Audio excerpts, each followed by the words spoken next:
Hey y'all, welcome back. If you're new here, my name is Sheka Amina. I am a yoga instructor, wellness educator, founder of a nonprofit called A Healthier You. And here on this channel, we talk about personal growth, wellness, intentional living, and creating a life that feels aligned with who you are. Today, we're doing another audio conversation. So, whether you're driving, taking a walk, cleaning your home, or simply taking a moment for yourself, I am genuinely grateful that you're here and that you're listening. So today's conversation is about something I think we hear all the time, but don't always understand. Protect your peace. That is today's topic. Protect your peace. You've probably seen those words on social media, but what does protecting your peace actually mean?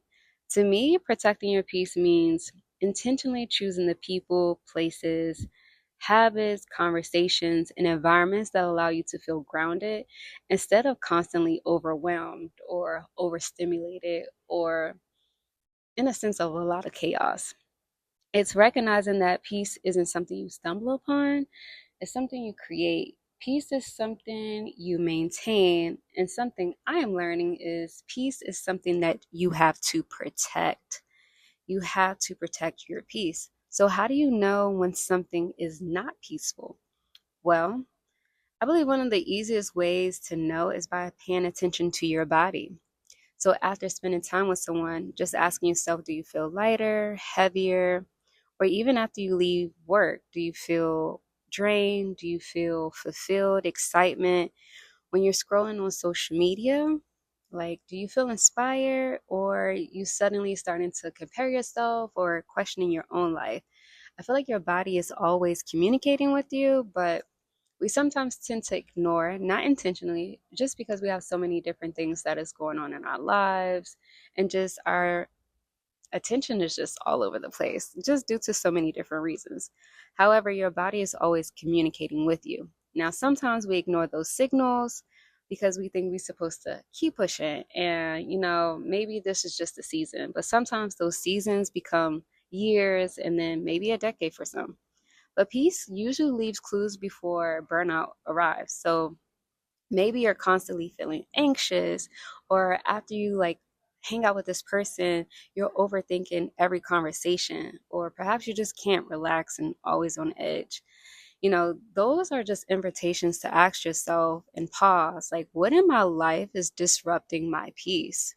So just asking yourself, what in my life is disrupting my peace? And what does protecting your peace feel like? Have you thought about this question? What does protecting your peace feel like? Sometimes people think protecting your peace means your life is perfect. Not at all.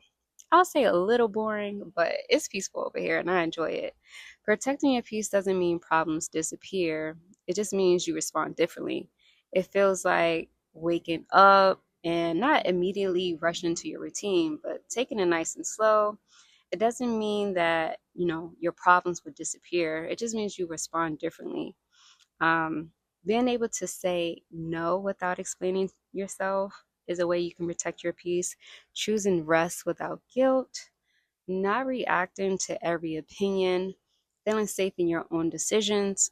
Protecting your peace often feels quiet.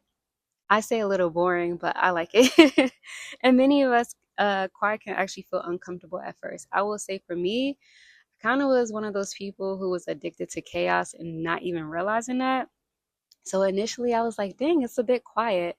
But over time, or actually in a few days, and then it turned into like a few weeks, I was like, wait, I actually enjoy this. Not only did I enjoy it, I feel so much gratitude for having the peace that is in my life because I noticed that I created that. I created space for me to have this environment full of peace. And because we're used to chaos again, sometimes peace feels boring to some. And I want to say it has changed how I think about the word boring. Like, I don't think boring is always a bad thing.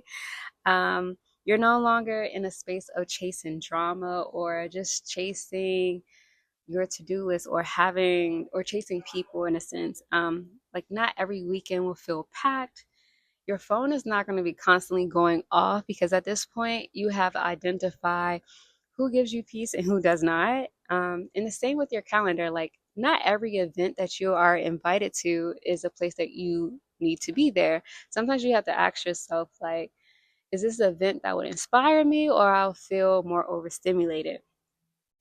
Or perhaps like when you're spending Friday night inside, maybe, just taking time for yourself. I think it's really essential to take time for yourself and be okay with doing that and not feel like you're missing out because other people are doing what they're doing. Then you should just identify what it is you can do to protect your peace and live in that. You don't have to do what everybody else is doing. So, just a short commercial break before we continue. If you have been enjoying these conversations, I actually wrote a book called What Life is Teaching Me. It's filled with lessons and lessons that you find when you slow down. I took a whole year to write down everything that I was learning in my life and just understanding what life was teaching me. But if you are interested, you can check the link in my description below. Now, back to today's conversation. 5 ways to protect your peace. One, learn how to say no. Yes, you're going to have to learn how to say no. Every yes is also a no to something else. So every time you say no to something that you don't and like, that something that you don't like or enjoy, you are protecting your time. You are protecting your energy. You are simply protecting your priorities. Another way to protect your peace is by paying attention to what consistently drains you, okay? Not everything deserves unlimited access to you. Notice the conversations, habits, environments, and commitments that leave you exhausted, okay? You have to be aware and just understanding what you feel in your body. Another way to protect your peace is creating intentional quiet time. So for myself, during my night routine, I typically have my phone on do not disturb, and either I have some soft music in the background or I'm simply listening to nothing. So to create that space, you can turn off your phone, go for a walk, journal, read, meditate, sit outside. Genuinely, you have to create space for it, okay? So if you're like, I don't have time, you create time. Find time. Figure out where you can incorporate peace into your life because you can do it. I believe you can. I believe in you. Another one, another tip to protect your peace. Number 4, stop believing you have to respond to everything. Stop believing you have to respond to everything. Not every message requires an immediate response. Not every opinion does not deserve your attention. And you don't have to say yes to every invitation. You are allowed to pause and you're also allowed to say no. And you also, don't have to be there for everybody. Sometimes you have to be there for yourself. You cannot pour from an empty cup. And another way to protect your peace is by building a life that supports your peace, right? So protecting your peace isn't about avoiding stress. It's really about intentionally creating a life that reflects your values. That's why I said just identify like what you like and what brings you peace because that may not necessarily be the same for someone else. So it's about creating a life around your routines, your boundaries, your relationships, your work, your home, figuring out how are ways you can protect your peace, right? Because you can protect your peace at work. Like I know there are times when people feel like deadlines. They have deadlines and they want to rush you, and you can get ungrounded, or you can receive some of that energy. But staying grounded and trusting, like, okay, I'm doing my best with the time and energy I have, and then just trusting that you'll show up in the way you need to. So, before we close out, I would love to do journal prompts and affirmations, and of course, give you all a good recap. So, for this week, journal prompts, I have two. All right, when it comes to these journal prompts, just answer honestly, no judgment. You're just writing it down. First question: what currently brings me the most peace, and how can I create more space for it? What in your life is bringing you the most peace, and how can you create more space for it? Second question: what people, habits, or situations consistently disrupt your peace? And what boundary might you want to set? So, what people, habit, situation is constantly nagging at you? And you could be paying attention, and you probably are paying attention, but you're not sure which move to make.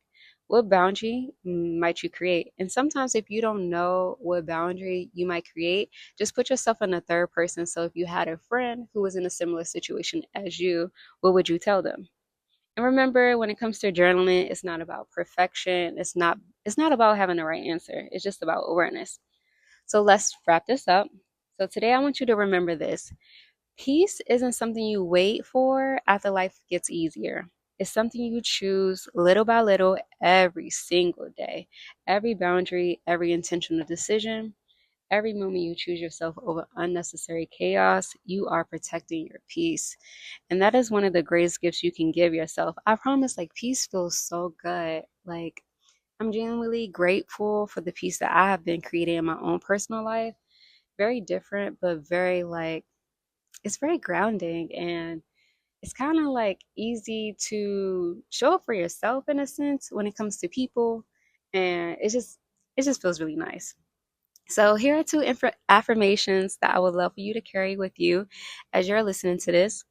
I choose peace over pressure. I choose peace over pressure. And I give myself permission to create a life that feels calm, intentional, and true to who I am. I give myself permission to create a life that feels calm, intentional, and true to who I am. Thank you all for spending this time with me.